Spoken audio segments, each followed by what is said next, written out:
we're gonna work it out right now. Brothers and sisters, we're joined together today to believe in the power of metal. Metal Church. Brothers and sisters, sing what Jesse has for thee. Your creativity, right there on your TV. Skills for you and me. Partake in the glory, Metal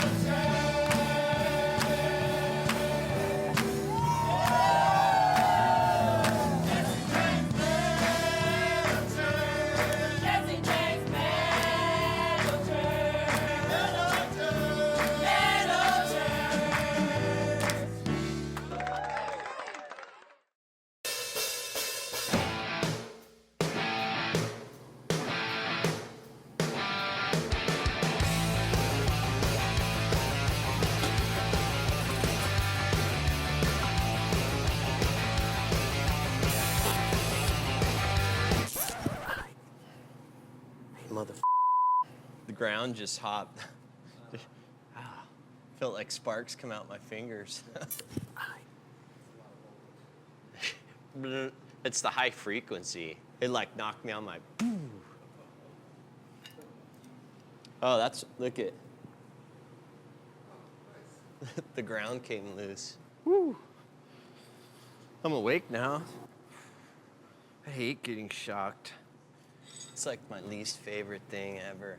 Guess I'll put my gloves on now. Just for fun. Welding's like riding a horse. Once you get the hell shocked out of you, you just gotta jump right back on. Not the first time that's happened. I did that one time. I got titanium screws in my knee, and it went a spark from the inside out on the table and like left a cauterized hole in my leg. But I've only had stuff dug out of my eye once this year.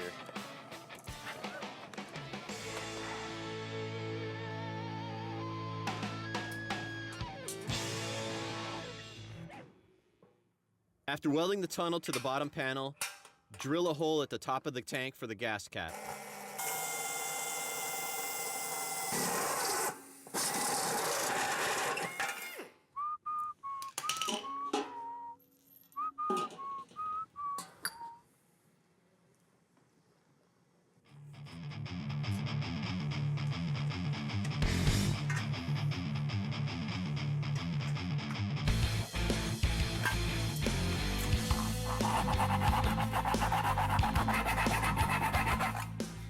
It's taken me years to get good at filing like that.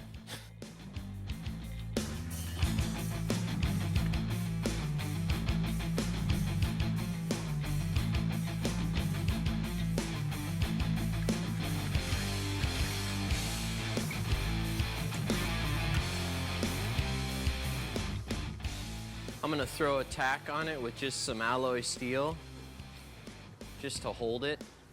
Since the two metals are, one's really thick, you know, a 1/4 inch thick on the bung, and like, you know, a 1/16 thick on the tank, we should use silicon bronze to weld it, because if you try to heat, we'll end up warping it if we try to use regular rod.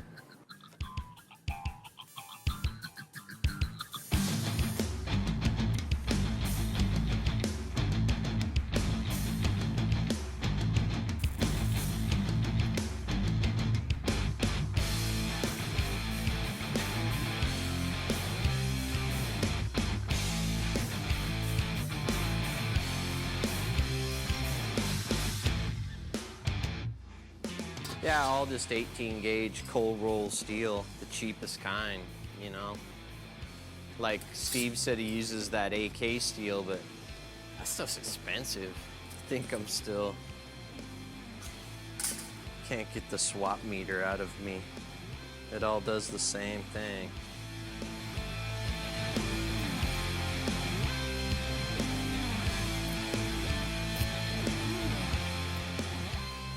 Once the gas cap is in place and all the chips are cleared out, then you can weld on the bottom panels.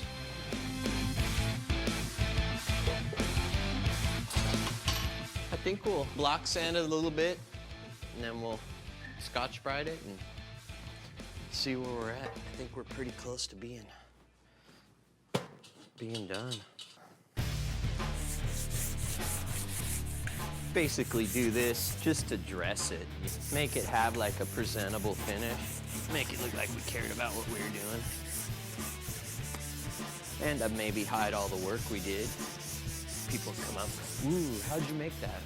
Oh. We went to the custom gas tank emporium and bought it.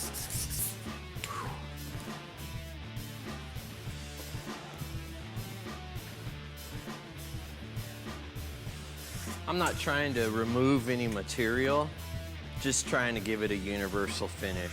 There's still quite a few little low spots, and this little rippling effect from the hammer, we can probably get rid of most of that. But I don't want to, we've got a pretty decent universal thickness, and I don't want to make it thinner by sanding it too much. Best to do this by hand. You know, if we have to hit it with like a power sand or anything, all we're gonna do is make it thinner. This is Scotch-Brite.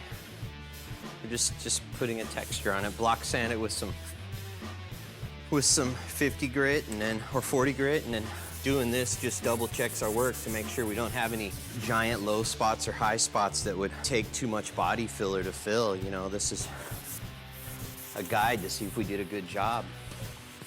Put 1 or 2 coats of primer on this and block sand it again, and it's perfect and ready for paint.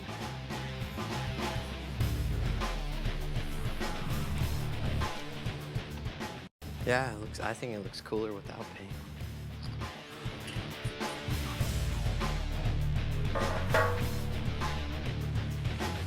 I think that's about it. The last 2 steps would be to mount it and put the petcock on it, but those we kind of want to wait for the motor to be in it.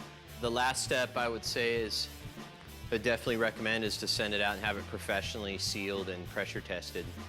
That way there's no gamble when it comes to holding gas, and sealing it's a good idea because if it's steel, since there's so much water in modern gas, it keeps it from rusting on the inside of the tank, and that's that.